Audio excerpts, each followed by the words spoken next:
I want to bring in Texas Democratic Congresswoman Jasmine Crockett. Congresswoman, great to talk to you. Thanks for joining us. It's been a very big news day in terms of tariffs, market reaction. I'd like to get your reaction to what the president did today. Listen, we are clearly on a roller coaster, and it's not just those of us in the United States. It's our friends and our enemies, and obviously it is also the markets. I can't keep up with which way he is going when it comes to his strategy over the tariffs, but what I can tell you is that Americans did not vote for anyone, whether they were voting for the members of the House or the Senate or the presidency, so that they could just increase the cost on all American goods or non-American goods or goods in general. So I hope that we can get things on track. I hope that in a bipartisan way, we can rein in this rogue wannabe king. President says he has no interest at all. And as you just know, the House voted on a rule that will get them to the budget resolution that provides the president ample authority for the remainder of this fiscal year to be the only one negotiating tariffs in our country. Yeah, I think it's a huge mistake. I don't know what happened at the dinner last night, but, you know, at some point in time before the dinner, they supposedly did not necessarily have the votes. So obviously, he has twisted some arms. I just hope that as those arms were twisted, that people were actually negotiating in good faith and getting assurances for the people that elected them and sent them here to Congress. It is so disturbing that we have elected officials that are consistently giving up their constitutional authority, whether we're talking about tariffs, whether we're talking about taxes, or whether we're even talking about our budget as a whole. It's time for the House to stand up and recognize we are a separate, co-equal branch of government and do right by the people that sent us here, instead of allowing somebody who literally sold so many people just a bag of goods. Congressman, you are talked about frequently as someone who might be an emerging face of the Democratic Party. I want to have you listen to one of your colleagues in the House, Jason Crow. He'll come second. And Cory Booker, senator from New Jersey and the Democrat side, who did a long speech, 25 hours in the Senate. We'll play those sound bites back to back and get your reaction.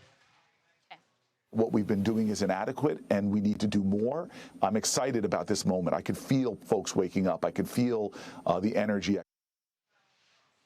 There are vast swaths of America who don't believe the system is working for them, and they're right. The system is not working for them. But that's why I'm a Democrat, to prevent the system from being rigged, and I'm very proud to do that work.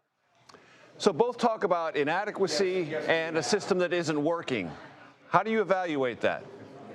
Yeah, I think that they're absolutely right. I think that, number one, it's important that people understand that we know their pain, right?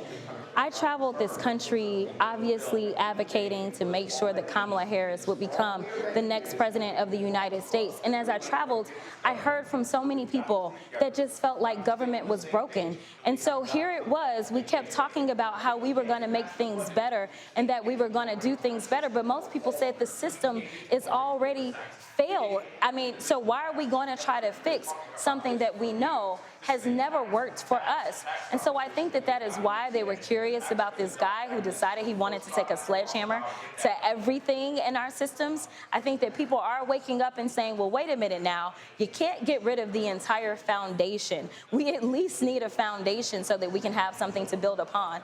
But I think that it is important that people know that we are listening and we hear that they are in pain, and we are going to do more than just be the opposition, but we are also going to give them something that they can bank on. We are going to give them the policies and a system that will start to be reflective of all people.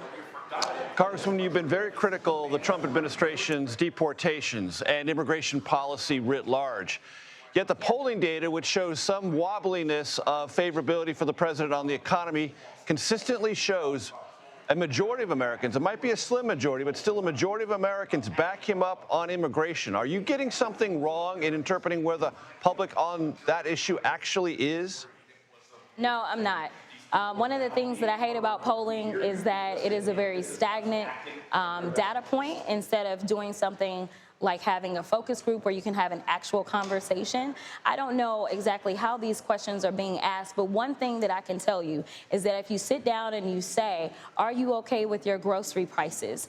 Are you okay with the fact that housing prices are going up? And you start to connect how important it is for us to have immigrants that are contributing to our country in this way, then people may start to shift. I just had a group in my office not even an hour ago explaining that we need to do more on immigration because they don't have the workers that they need, and they are in the construction realm. So I am telling you that this is a failed thing, but we've got to do better to connect the dots and let people know the reason you can't afford a home is because of these failed immigration policies. The reason you're not going to be able to afford your food is because of these failed immigration policies. And the same can go for the hospitality industries, where we have so many of those in the hospitality industry that are saying they do not have the workers that they need right now.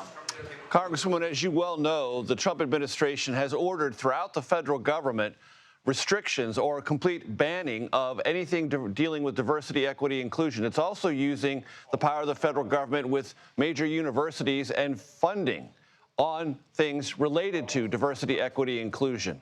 I know you oppose that. Why, and what do you think the dangers therein are? Yeah, I mean, as far as I'm concerned, this is a workaround for getting around the Civil Rights Act. They are packaging it up in a very different way.